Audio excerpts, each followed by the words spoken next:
ભરૂચ પોલીસનો માનવતાવાદી અભિગમ જોવા મળ્યો હતો। સિવિલ હોસ્પિટલમાં કાર્યરત સેવાયજ્ઞ સમિતિમાં સારવાર લઈ રહેલા નિરાધાર દર્દીઓની પોલીસની ટીમે મુલાકાત લઈ તેઓને આઈસ્ક્રીમનું વિતરણ કર્યું હતું। ભરૂચ પોલીસ એક તરફ અસામાજિક તત્વો સામે કડક હાથે કામ લઈ રહી છે તો બીજી તરફ પોલીસનું માનવતાવાદી વલણ જોવા મળ્યું હતું।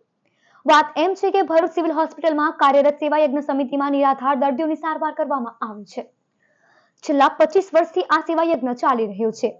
ત્યારે આજ રોજ ભરૂચ શહેર બી ડિવિઝન પોલીસ મથકના પોલીસ ઇન્સ્પેક્ટર વી.એચ. વરજાણા અને તેમની ટીમ આવા નિરાધાર દર્દીઓની મુલાકાત લીધી હતી અને તેમની સાથે વાતચીત કરી હતી।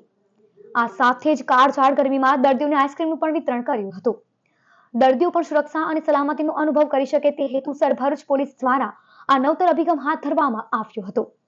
એક તરફ પોલીસની કથન છબી હોય ત્યારે સિક્કાની બીજી બાજુ પોલીસના આ માનવતા અભિગમની ઠેર ઠેર સરાહના થઈ રહી છે। ભરૂચ શહેર બી ડિવિઝન પોલીસ ટીમ દ્વારા આજરોજ અહીંયા સેવા યજ્ઞ સમિતિ દ્વારા જે નિરાધાર લોકો છે, જેઓ શારીરિક માનસિક સશક્ત નથી અને જેઓ જરૂરિયાતમંદ છે, જેઓને જરૂર છે અને તેઓને દ્વારા અહીંયા રાખવામાં આવેલા છે, એ તમામ 160 જેટલા વ્યક્તિઓની અમોએ માનવીય અભિગમ દવાથી અને આજે મુલાકાત લીધી છે, જેથી તમામને મળ્યા છે, તમામના હાલચાલ પૂછ્યા છે, તમામના તેઓને શું જરૂરિયાત છે અને શું થઈ રહ્યું છે એ બાબત તેઓને પૂછ્યા અને એમને મળવાથી એમને ખૂબ આનંદ થયો કે ગુજરાત પોલીસ દ્વારા, ગુજરાતની પોલીસ ટીમ દ્વારા અહીંયા આવીને એમની મુલાકાત લીધી એટલે એમને ખૂબ સારું લાગ્યું અને ખૂબ સારો એમને પ્રતિસાદ આપ્યો છે અને અમને પણ અંદરથી એક આ માનવીય કાર્ય છે ને એમાં જે કાર્ય થઈ રહ્યા છે ને એમાં પોલીસને પણ અહીંયા આવીને વિઝિટ કરવાથી એક ખૂબ સારો અનુભવ થાય છે।